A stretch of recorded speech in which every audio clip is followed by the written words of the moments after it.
Assalamualaikum warahmatullahi wabarakatuh. Oke teman-teman, kembali lagi bersama saya Yeni Kusmiati, NIM 19235. Jadi teman, kemarin kan kita udah ngebahas publik eksternal. Jadi kali ini kita bakalan ngebahas publik internal, khususnya employer relation dan stakeholder relation. Employee relation ini sendiri itu adalah karyawan, dan stakeholder relation ini adalah pemegang saham. Oke? Jangan bosan ya dengerin pembahasan kali ini. Jangan lupa di-subscribe, teman-teman. Jadi, kalau di sebuah perusahaan itu atau lembaga, pada prinsipnya sendiri merupakan bagaimana hubungan antara lembaga, kemudian kebijakan, dan menganut kebijakan lembaga itu sendiri, dan pada akhirnya bisa mendapatkan informasi apa yang menjadi harapan atau keinginan di kreatif dan dikembangkan dengan kedua publik eksternal dan publik internal. Kedua-duanya amat sangat penting bagi perusahaan atau lembaga. Nah, tidak bisa mengkreditkan pada akhirnya kalau si publik eksternal lebih penting, publik internal lebih penting, itu tidak bisa. Mereka tuh sama-sama penting. Kenapa? Karena pada akhirnya produk, jasa, terus dan benda-benda lainnya itu, produk ini akan mustahil tanpa dukungan dan kinerja publik internal. Publik internal prinsipnya ini akan mendatangkan dukungan dan kinerja yang bagus, dan sangat-sangat bisa mendatangkan keuntungan besar bagi perusahaan atau lembaga. Tetapi publik internal ini dan seberapa pentingnya mereka akan kita bahas, dan seberapa harusnya bagi perusahaan menjalin kerjasama sangat penting mereka, dan berapa keras seharusnya bagi perusahaan ini untuk saling merasakan apa yang terjadi antara hubungan lembaga pengambil kebijakan terkait publik internal.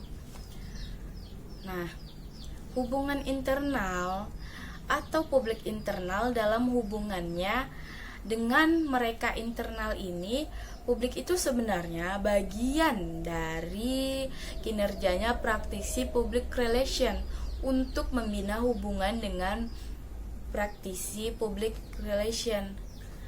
Hubungan yang pertama kita bakalan ngebahas hubungan dengan karyawan atau employee. Yang kedua, para pemegang saham. Mustahil kalau hubungan kinerja ini, kerjasama ini perusahaan tidak baik, maka dengan mudah mereka mencabut saham ini dan memberikan saham mereka kepada perusahaan atau lembaga yang lain, ya kan? Mereka yang menanamkan, jadi dengan mudah mereka akan mencabut apabila itu tidak sesuai, apabila hubungannya tidak baik. Begitu juga yang terlibat dalam organisasi. Mereka merupakan internal publik. Kalau menyebut pemegang saham adalah stakeholder dan karyawan, mulai dari level atau tingkatan terbawah sekalipun, office boy bahkan, semuanya ini memiliki pengaruh yang sangat besar. Jangan pernah kita beranggapan bahwa kalau satu bagian itu lebih penting daripada bagian yang lain. Dan jangan pernah kita memiliki asumsi bahwa orang lain atau bidang yang kita miliki itu kita sangat merasa kita adalah yang terbaik daripada bagian itu. Salah. Karena mustahil satu badan yang sudah ada di bagian badan kita ini itu tidak penting. Kenapa? Karena seperti misalnya sakit satu jari itu, maka mulut akan merasa aduh dan kepala akan merasa pusing. Kenapa? Yang merasa sakit itu badan keseluruhan kan? Karena Jadi itu adalah satu sistem yang harus dibangun, satu tujuan dari membina hubungan baik antara dari publik internal itu. Jadi ini citra dan reputasi perusahaan tetap positif di mata publik, khususnya di internal dulu, sehingga kita antusias. Mereka akan merasa solidaritas namanya, atau yang sesuai jelas bisa dibilang rasa memiliki atas perusahaan, sehingga mereka mau mengeluarkan produktivitas atau bagian terbaik dari kinerja mereka. Dan itu nanti akan mengeluarkan kinerja terbaik dari sisi mereka demi mendapatkan keuntungan perusahaan. Jadi gimana ya? Kemudian gimana kita menjaga hubungan dan budaya komunikasi kinerja public relation ini yang dapat digawangi oleh praktisi public relation sehingga dapat membentuk sense of belonging, sense of responsibility.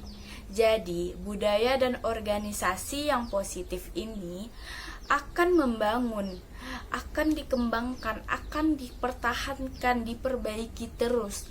Tetapi dalam satu konteks yang sama, dalam pemikiran yang sama, maka perlu ada kesetaraan proses komunikasi sehingga tiap lembaga atau perusahaan sama-sama memiliki informasi atau message yang tidak berbeda. Jadi mereka memiliki pesan yang sama sehingga mereka tidak salah-salah info atau miscommunication yang sering terjadi. Jadi kan yang sering terjadi ini adalah salah penyampaian karena info tersebut itu tidak sama. Sehingga dalam perilakunya semuanya ini tahu aturan, asas, pelaku yang harus disepakati bersama. Nah, hubungan publik internal ini terbagi atas beberapa. Kali ini kita akan membahas yang pertama tentang hubungan dengan karyawan atau employee. Yang kedua, pemegang saham atau stakeholders. Mereka yang memiliki saham dan kepentingan ini yang sudah ditanam perusahaan tidak bisa dipandang sebelah mata. Nah, bentuk-bentuknya kalau kita hubungan dengan karyawan, yang jelas komunikasi harus dua arah. Mustahil komunikasi itu satu arah. Hanya akan memberikan satu garis perintah saja, itu tidak akan berjalan dengan baik. Dan dampak positif bagi produktivitas yang terjadi itu di lembaga tidak akan baik. Nah, apabila komunikasi dilakukan dua arah, para karyawan ini akan memberikan kritikan, solusi, saran, permasalahan. Nah, ini yang nanti akan ditampung praktisi dengan mengambil satu kebijakan. Bagaimanapun, karyawan bukan robot yang hanya melakukan sesuai SOP atau garis perintah. Yang paling menakjubkan adalah bottom up, sama-sama masukan, keluhan yang dilakukan oleh karyawan ini. Nah, teman-teman yang ada di bawah merupakan masukan, mengembangkan diri, dan memperbaiki kinerja. Justru itu data, fakta yang direct, yang sulit kita cari. Tapi melalui sistem komunikasi itu, dua arah, akan justru mudah semua. Dijadikan data dan fakta semua yang diulet bersama, kemudian dijadikan satu titik untuk bahan pertimbangan, berguna kebijakan atau peraturan dikeluarkan dengan benar, bisa memanifestasikan hubungan dengan benar. Yang kedua, hubungan bisa dipelihara melalui bentuk kinerja dan semangat kerja. Harus duduk bersama dengan karyawan. Harus misalnya ada waktu senggang, bos atau CPR ini menyamperin karyawan, mengajak karyawan bercerita apa saja yang sudah terjadi. Terus harus membangun konteks informal Ada faktor human tech, sentuhan formal, menganggap bahwa perusahaan adalah keluarga kedua. Tetapi jujur, di luar sana masih banyak perusahaan yang menganggap bahwa karyawannya adalah seperti robot. Kenapa? Karena mereka merasa mereka yang pemilik tahta tertinggi di perusahaan. Jadi mereka jarang melakukan ini, tech, sentuhan formal ini, mereka jarang. Nah, ini kayak gimana ya? Apabila kita melakukan sentuhan kedua atau kita ngajak mereka bicara ini, itu kinerja mereka akan menjadi lebih baik, beban mereka akan lebih berkurang, karena apa yang mereka rasakan itu mereka sampaikan dengan baik gitu, melalui CPR. Nah, hubungan ini perusahaan akan sangat jarang bisa dikatakan mereka melakukan sentuhan ini, kecuali mereka akan membutuhkan sesuatu, mereka baru akan berperilaku baik. Itu tidak bisa dibohongi. Yang terakhir, bentuk menjaga hubungan itu agar publik internal melakukan investasi yang baik dan tidak salah kepada publik eksternal. Itu tadi bentuk membangun hubungan dengan karyawan atau employer relation. Jadi tidak ada permasalahan dari mana mereka, level mana mereka, karena karyawan atau publik internal ini bisa membuat keuntungan dan bila membuat keburukan di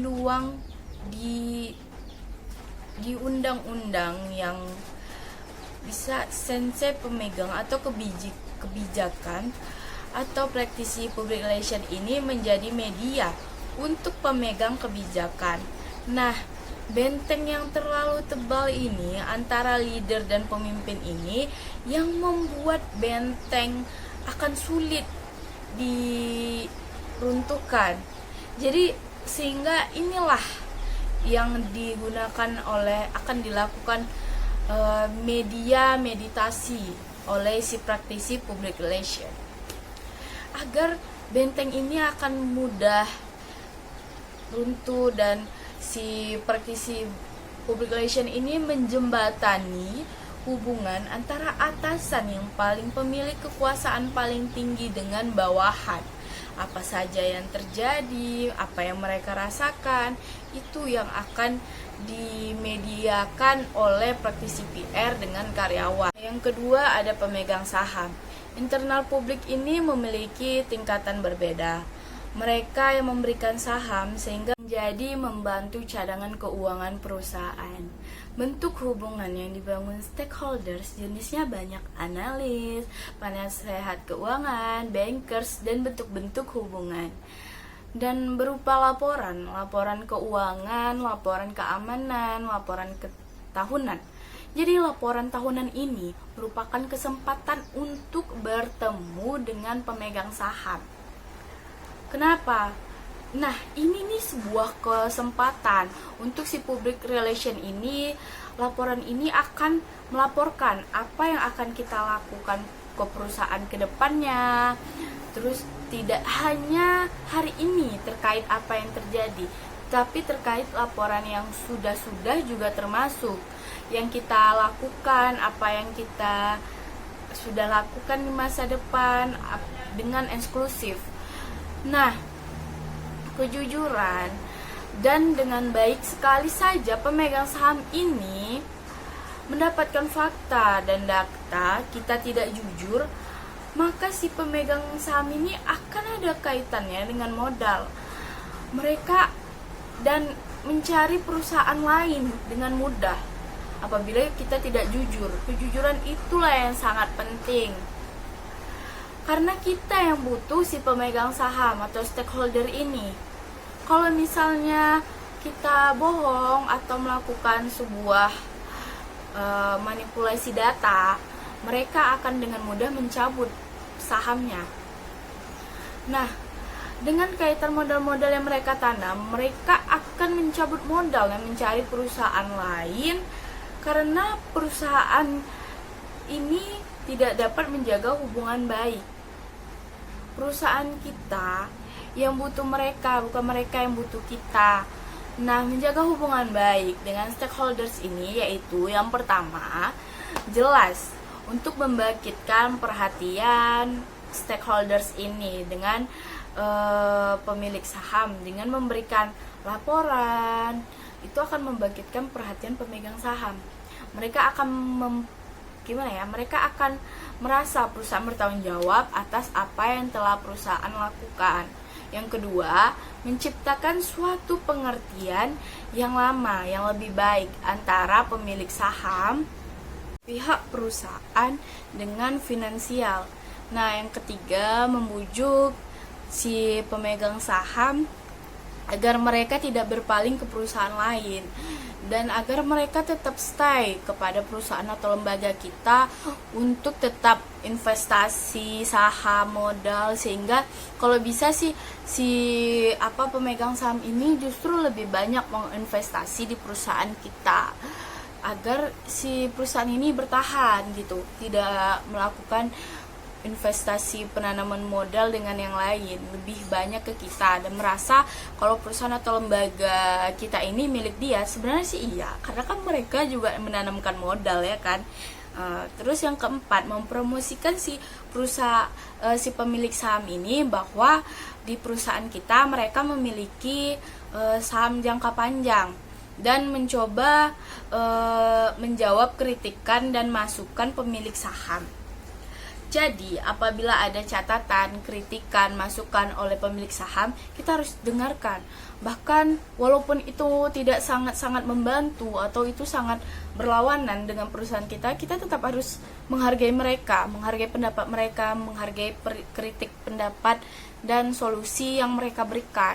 Walaupun terkadang suka menyeleneng atau gimana, kita tetap harus hargai pendapat mereka. Itu agar mereka tetap menanamkan modal dan mereka tetap menganggap hubungan kita tuh baik gitu. Mempromosikan ini juga bisa melalui misalnya setiap perusahaan atau lembaga itu pasti ada kegiatan. Nah, kegiatan ini mereka itu pasti akan melakukan seperti bakti amal, itu pasti akan ada. Nah, di situ kita harus pandai-pandai mempromosikan bahwa mereka pemilik saham, dan di situ kita harus bisa juga ada nggak dari pemilik sahamnya, kita undang juga yang lain.